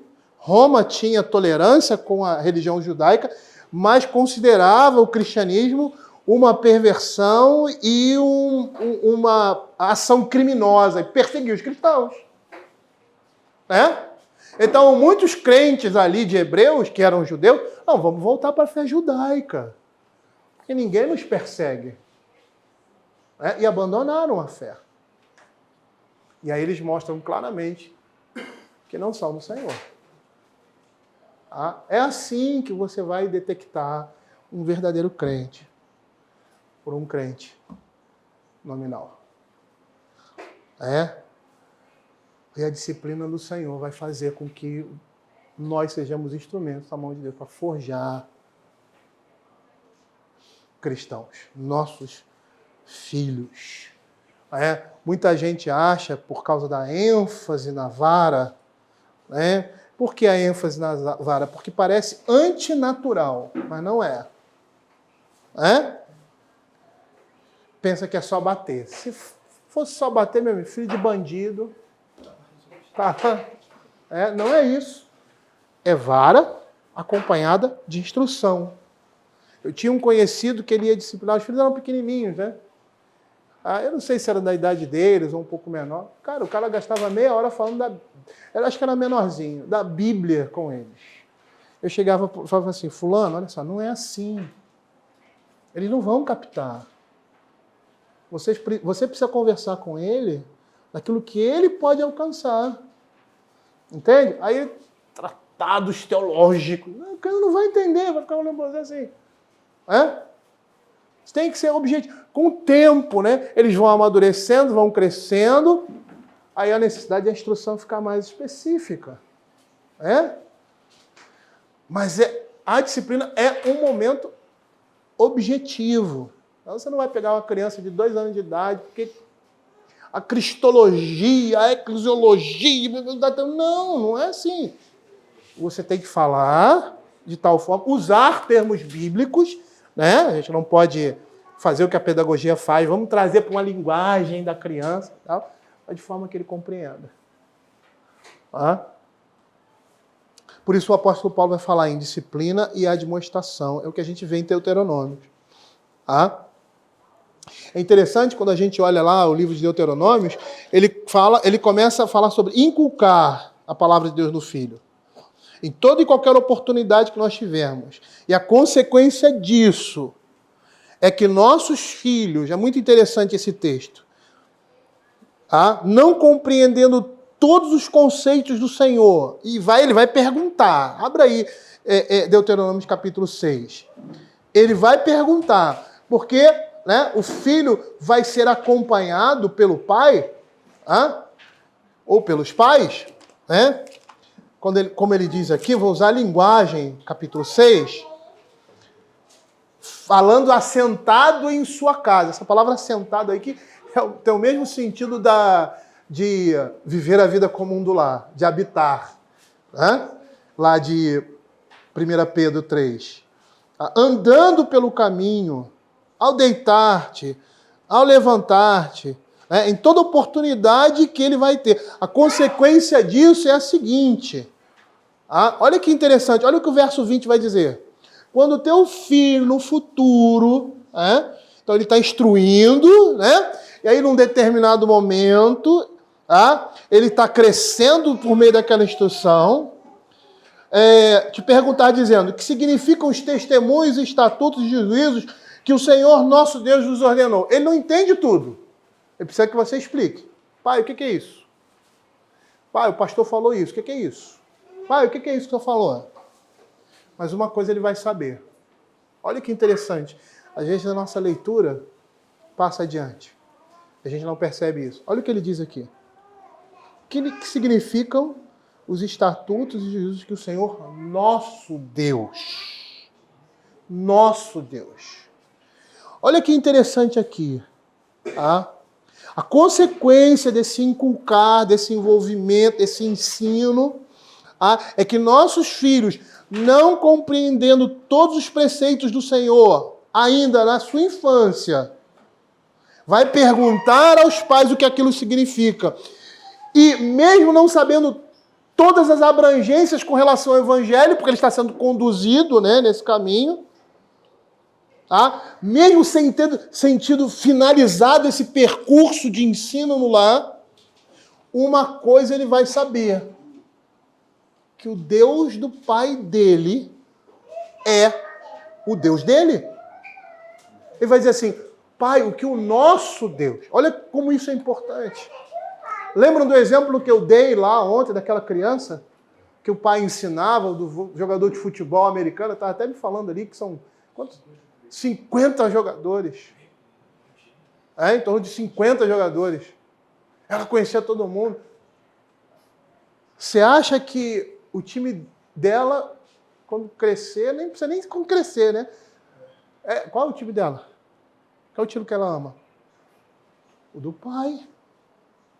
É a mesma coisa aqui. Qual é o Deus dele? É o mesmo Deus do pai. É que ele ainda criança, ele vai declarar, por causa da instrução, da correção, da disciplina, da demonstração do Senhor. Ainda criança, ele vai declarar que o Deus do pai dele é o Deus dele. Eu vou parar por aqui.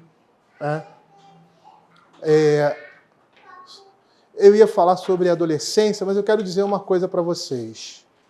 A adolescência, quando nós criamos os nossos filhos desde cedo, assim, vai ser uma coisa tranquila. Eu não tive problema com os meus filhos na adolescência. Problema como assim? Rebeldia constante. Né? Porque problema a criança dá, né? Ficava em cima para estudar, estuda, né? Faz isso, faz aquilo. É criança, adolescente, pré-adolescente. Precisa de instrução. Mas eles não deram problema para nós. O problema é que os pais geralmente, que os meus pais tiveram comigo, né? Que os pais geralmente têm com os filhos, nessa idade, adolescência, coisa terrível. Não. Foi uma coisa boa, foi tranquila. Eles tinham pecados? Tinham pecados, como todo mundo tem, tinham que ser corrigidos. E é muito interessante, que eu me lembro, que antes, até os 10 anos, eles praticamente eram corrigidos todo dia. Chegava em casa, aí a Simone chegava para mim, né? No resumo da noite, né? Eu acho que a gente tem tá com algum problema. Por quê? Eu não corrigi, hoje eu corrigi os meninos uma vez só. Eu falei, tá errado. Tem algum problema. Não é com não, é com você. Porque todo dia. Todo dia. Chega numa determinada idade, cara, isso já não é necessário. Entendeu? Eu não vou saber precisar quando a vara se encerrou diariamente na nossa vida. Mas eu sei que com 10 anos a gente já não usava a vara como a gente usava antigamente. A gente falava, sobre um problema, um erro, falou, olha, você é pecado, você está errado e tal. Acabou, resolvia. Entende? Nesse período, a conversa, a demonstração foi mais intensa e mais eficaz porque era mais usada do que a vara, porque não tinha necessidade da vara. Eu via alguma coisa, eles sabiam o que podiam fazer e o que não podiam fazer. Quando eles faziam alguma coisa que era pecado, que era errado, a gente chamava. Olha, isso é errado, pecado. Pô, pai, me perdoa, vamos orar aqui e tal. Não fazia mais. Não fazia mais. Mas a vara foi tirada? Não. Eu lembro que eu tive que disciplinar meu filho com 17 anos de idade. 17 não, 18. Meu filho mais velho. Aí ele é maior do que eu. Maior do que eu. Ele puxou a família da esposa. A minha família também, por parte de mãe, é um pessoal bem alto. E eu tive que corrigi-lo. Porque eu falei com ele umas 3 vezes. É um cara de 17 anos de idade. Tinha 18, eu acho. Eu falei, meu filho, isso aqui não tá legal, não quero que você faça isso. Não, pai, tudo bem e tal. Aí, mais à frente, fez de novo. Chamei. Pô, cara, que isso?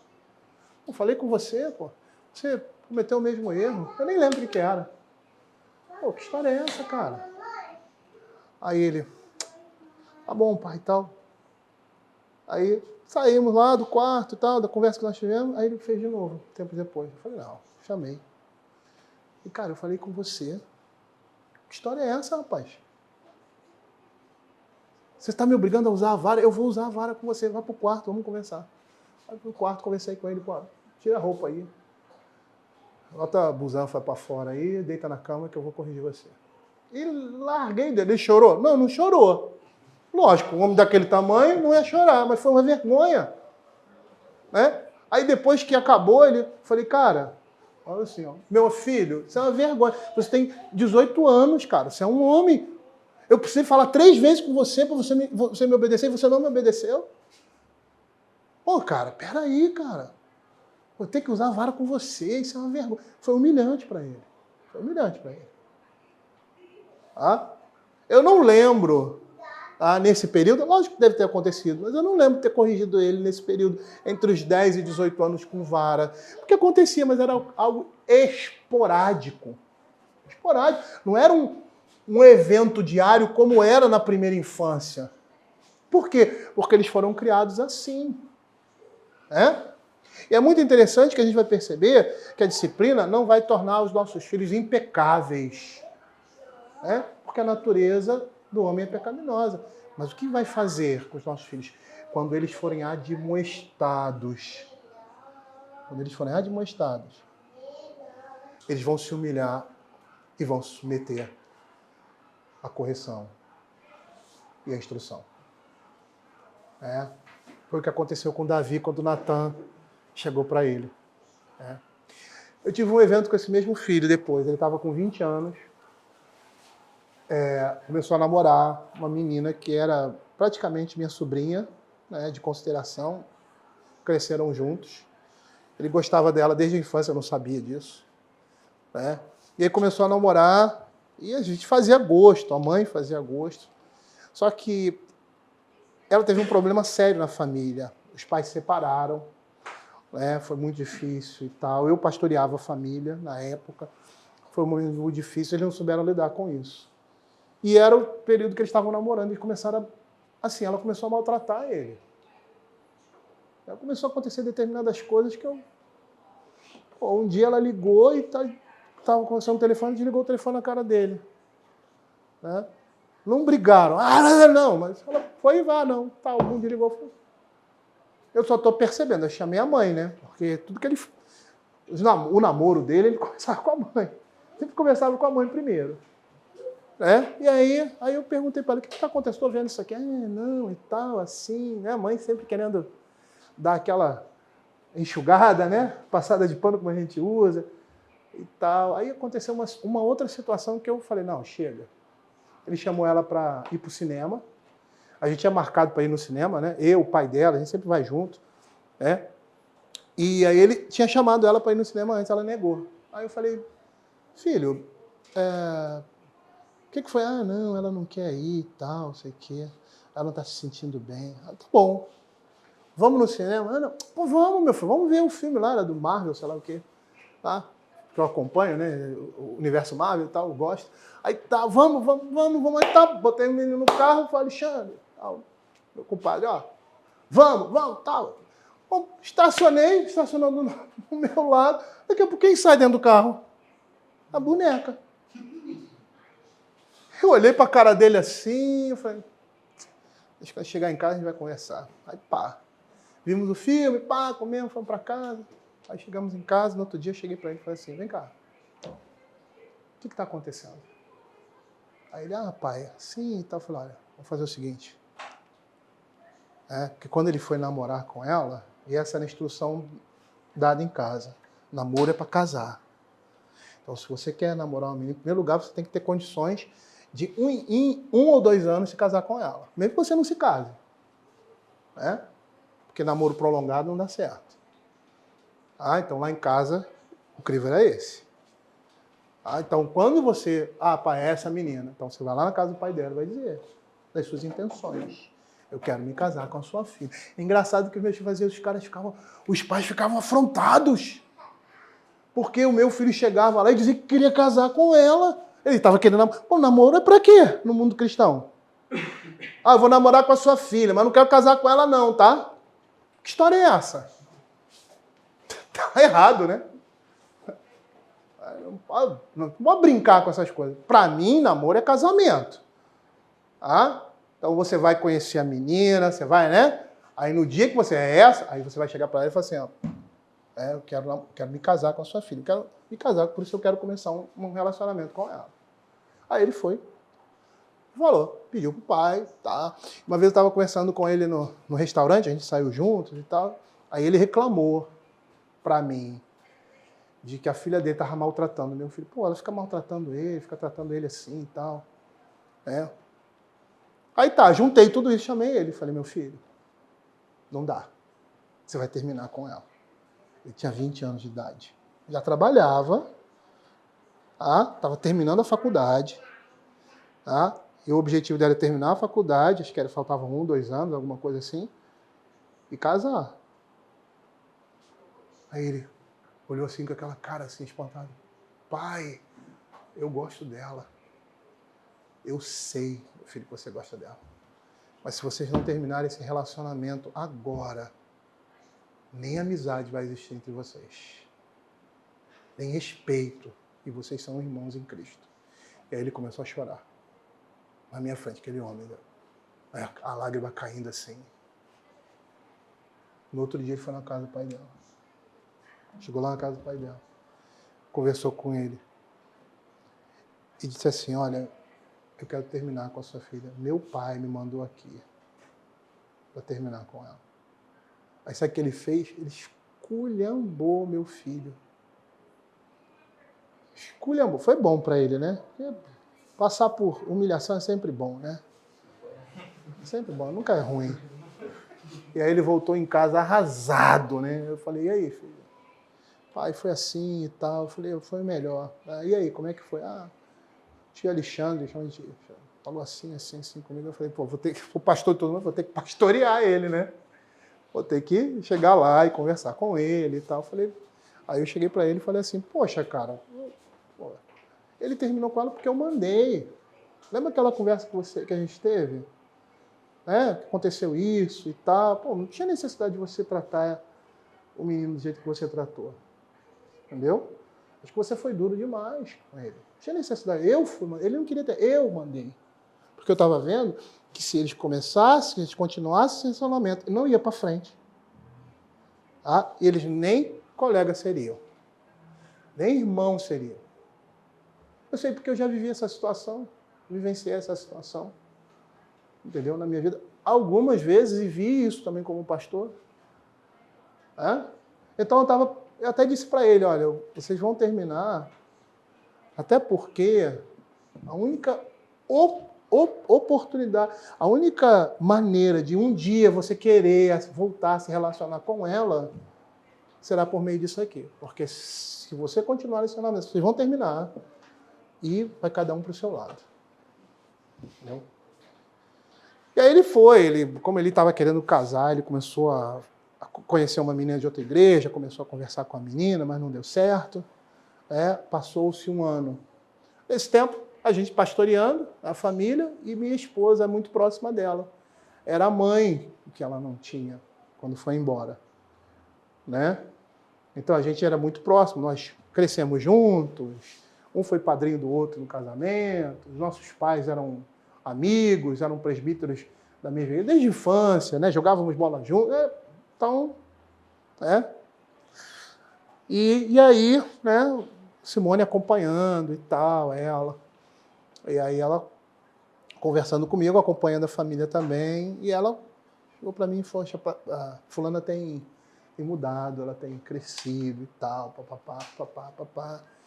Eu estava acompanhando também como pastor, falei, pô, legal. Aí eu falei, vou conversar com o Lucas. Aí chamei ele para conversar, ele já tinha desfeito lá a amizade com a menina, amizade, né, assim, né, com esse objetivo, né, eles eram de igrejas diferentes. E aí eu cheguei para ele e falei, eu quero conversar com você, vamos bater um papo. Ele, tá bom, pai, e tal. Eu falei, você tem visto a Thalita? Aí ele, como assim, pai? Não, porque o nome dela é Thalita, né, esposa dele. Não, porque, assim, ela tem amadurecido, ela tem crescido, né, na fé, né, também diante dos problemas, sua mãe tem acompanhado, eu também tenho percebido isso. Que tal você, quem sabe, você voltar a pensar nela como uma... Sério? Nem terminei. Sério, pai? Eu falei, sério? Beleza. Pronto, casou com ela. Casou com ela. Agora eu pergunto para você, por que um homem de 20 e 21 anos seguiu a orientação do pai? Ele poderia dizer, não, pai, não vou ter que continuar com ela. Eu ia corrigir ele, disciplinar ele. Não. Não cabia isso ali. Não cabia esse tipo de coisa ali. O que eu poderia fazer? Qual é o poder que nós temos na vida dos nossos filhos adultos? Que tem o seu emprego, estão morando na sua casa, tem que comer o seu feijão, tem que fazer o que você quer. Não tem esse negócio, não. Tá? Eu vou até contar, posso contar um? Tem esse negócio, não. Tá na minha casa, seguir as minhas regras. Tá bom, ele tem a vida dele, chega a hora que ele quer, porque trabalha de manhã, sai à noite, tem um trabalho não sei de onde, às vezes viajava para outro estado, mas mora comigo. Então tem que ter as minhas regras. Ó, não tive necessidade de fazer isso, né? Porque quando a gente saía para as noitadas, saía todo mundo, a família junto, que era o trabalho da igreja, tá? Todo mundo junto. Aí, esqueci até que eu ia falar. Isso. Bom, deixa eu lembrar aqui. Mas voltando. Então, o que acontece? Ele se casou com ela. Ele começou a voltar a conversar nesse sentido, e se casaram. Lembrei, por que um filho dessa idade obedece o pai? Primeiro, porque ele confia. E segundo, porque ele aprendeu a obedecer e seguir o conselho sábio de um homem que está interessado na vida dele, que o ama profundamente, mas que ele não esteja percebendo a situação. Hoje ele está casado, tem 2 filhos com ela, já teve mais, que eles perderam. Tem até um filho, gêmeos, que eles perderam. A família da Simone tem gêmeos na família. Estão muito bem, está lá nos Estados Unidos, né? Lutando lá para conseguir viver e levar a sua vida lá, né? Com a sua família. Mas eu gostaria de falar aqui, até nesse exemplo, né? É dizer o seguinte, está na minha casa, vai comer do meu feijão, vai fazer o que eu quero. É lógico que isso, desde a mais tenra infância, a gente sempre respeitou a individualidade dos nossos filhos. A gente via eles como pessoas. e dava liberdade a eles no âmbito das suas ações conforme a sua necessidade, ou conforme o seu desenvolvimento. E isso a gente deve gerar nos nossos filhos. Eles não pertencem a nós. E isso é muito interessante porque ele vai chegar numa idade adulta, vai estar morando com você ainda, ele vai ter que te respeitar com relação às suas regras. Vai ter que obedecer a você. É lógico que você não vai tratar o seu filho de 20 anos, de 16 anos, como uma criança de 1 ano, não. É um homem que está ali na sua casa, é um irmão em Cristo, é um homem, é uma alma. Então, todo o respeito, toda a consideração você tem que ter com ele. Mas ele está ali dentro, ele tem que seguir suas regras. Eu nunca tive muita dificuldade com isso com os meus filhos, não. Mas a gente sabe que às vezes a gente tem que estabelecer determinadas regras. E uma vez eu tenho esse meu filho, o meu segundo filho, o nome dele é Israel, ele sempre gostou de cortar o cabelo bem baixinho. Foi mais ou menos nessa mesma época. Eles estudaram juntos, foram para a mesma faculdade, estudaram no meu colégio juntos, foram para a mesma faculdade, eram da mesma... Não foram da mesma turma, mas... então eles fizeram juntos e estavam terminando. Lucas estava terminando 1 ano, Israel terminava o outro, engenharia de software. Os dois faziam. E assim, já estavam também lá para casar e tal, noiva, aquela coisa toda. Aí um dia ele chegou em casa com a cabeça raspada. Eu olhei para ele assim, que história é essa, cara? Eu falei, por que você raspou a cabeça? Eu falei, cara, não gostei disso não. Não, negativo, não quero isso aqui na minha casa não.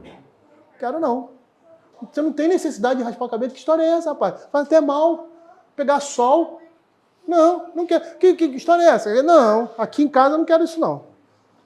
Você pode dizer assim, é besteira? É besteira, não é uma coisa importante, mas para mim é. Às vezes a gente vê os nossos filhos, chega em casa com aquele cabelo ridículo, aquela coisa feia, que é a moda, que as pessoas acham bonito, com um cocô em cima da cabeça, ou raspado aqui. Rapaz, eu também já tive essa idade e gostava de usar o cabelo na moda, tal, cheguei até a usar, mas tem determinadas coisas que, peraí, não dá. Não dá. Aí eu cheguei para ele, nada contra, viu? Aí, cada um tem o seu, nada contra. Cada um tem o seu cada um. Por favor, não me entenda mal. Até porque eu já usei meu cabelo lá. Mas, pô, até que não é tão estranho, não. Tem piores. Mas o que acontece? Eu falei para ele, não quero. Aí a minha esposa, Oreb, você vai... Por que você é um homem? Já falei, interessa. Está na minha casa. Eu acho isso feio. No dia que ele casar, que ele tiver a casa dele, ele raspa a cabeça dele, raspa o corpo todo, se ele quiser. Mas aqui na minha casa eu não quero. Não fez, acabou. Sempre cortava o cabelo baixinho, assim, e tal. Legal, tal. Quando saiu de casa, que casou, a primeira coisa que ele fez foi raspar a cabeça. Cara, problema dele. Se ele acha bonito, e se ele gosta, até hoje ele usa o cabelo bem baixinho. Ele não é careca, não, que nem eu. É normal, mas ele não gosta. É bom, é um gosto dele, eu respeito. Mas na minha casa eu não quero. Na minha casa eu acho feio. Você pode dizer, pô, você exagerou. Tá certo, eu não sou perfeito, cada um tem as suas idiosincrasias. Mas nossos filhos precisam respeitar isso. Porque eles estão dentro da nossa casa. Quer ter a sua vida individual? Pega as suas coisas e vai morar em outro lugar. Aí você vive do jeito que você quiser. Quiser botar uma melancia na cabeça, você bota. O problema é seu. Eu vou dizer, tá ridículo. Mas, é a minha opinião. Por que eu estou falando isso? É um exagero? Pode ser. Você está exagerando. Então, tá bom, pode ser um exagero da minha parte. Mas é a maneira como eu vejo o mundo. E se eles estão dentro da minha casa, eles têm que andar conforme o meu ritmo. E por que eu digo isso? Porque muitos pais não fazem isso com seus filhos. Eu acho tão interessante. Quem é que paga a luz? Quem é que paga o computador? Quem é que paga o carro? Muitas vezes a gente tem carro, Gasolina, o pai que... É o meu carro, é meu quarto. Vem cá, você paga alguma coisa aqui? E mesmo que pagar, porque todos eles, quando começaram a trabalhar, eu não tinha necessidade disso. Mas ele, você vai ajudar na luz, você vai ajudar não sei aonde. Não tinha necessidade disso. Mas eles tinham que se envolver com o andamento da casa. E é muito engraçado isso, quando o pai se lasca para trabalhar, ou, por exemplo, como foi no meu caso, meu pai se lascou, pagou curso para mim, fiz curso, conseguiu o que eu queria. Eu pensava que quando eu saísse sargento eu ia sair de casa, ia morar sozinho, que não sei o quê. Depois eu olhei e falei, morar sozinho para quê? Por que eu vou sair de casa? Se eu estou morando no Rio, podia ser transferido. Por que eu vou sair de casa? É hora de eu ajudar meus pais. Entendeu? Ajudar os meus pais com o dinheiro que eu recebo, que eu ganhava um dinheiro razoável como sargento, e ajudei ele a pagar determinadas coisas, a comprar a casa dele. Entendeu? Eu ajudei, cara. Pagava a escola da minha irmã, que era uma escola caríssima, acho que era trilíngue a escola, de 3 idiomas. Eu estudei em escola pública, estudei em boas escolas. Eu podia ter estudado em escolas melhores, se meu pai tivesse condições, ele com certeza faria isso. Agora, eu estou ganhando grana, estou solteiro, não casei, vou sair de casa. Vou ajudar naquilo que precisa. Então, eu incentivo vocês, pais, quando seus filhos chegarem nessa situação, não tem necessidade de pagar conta de luz, não tem necessidade de pagar conta de água, mas é bom que eles façam parte desse esquema da casa. É dar responsabilidade a eles. Na época eu me lembro, eu cheguei até a pagar depois que eu casei também, um tempo. Acho que a escola dela, na época, era uns R$2.000 hoje. Uns R$2.000 e poucos reais. Eu bancava. Fazia questão. Para mim era um prazer fazer isso. Meu pai queria comprar uma casa, ele precisava sanar algumas dívidas, aí minha irmã veio falar comigo. Porque eu estava juntando dinheiro para comprar um carro. Aí ela veio falar comigo, me sondar. Eu falei para ela assim, por que o papai não veio falar comigo? Por que ele não veio falar, e tal? Não, cara, se eu tenho tudo que eu tenho hoje, eu devo a ele. Cara, não tem esse negócio não. Raspei dinheiro da minha poupança, dei tudo, toma. Ele conseguiu pagar o que ele tinha que pagar lá para comprar uma casa. Deu entrar na casa. Cara, foi, a maior satisfação da minha vida poder ajudar. Porque se eu estou na situação que eu estava, foi por causa do esforço dele. Das horas de trabalho, das noites que muitas vezes ele virava. Entendeu? Em prol da família. Em prol dos filhos da casa.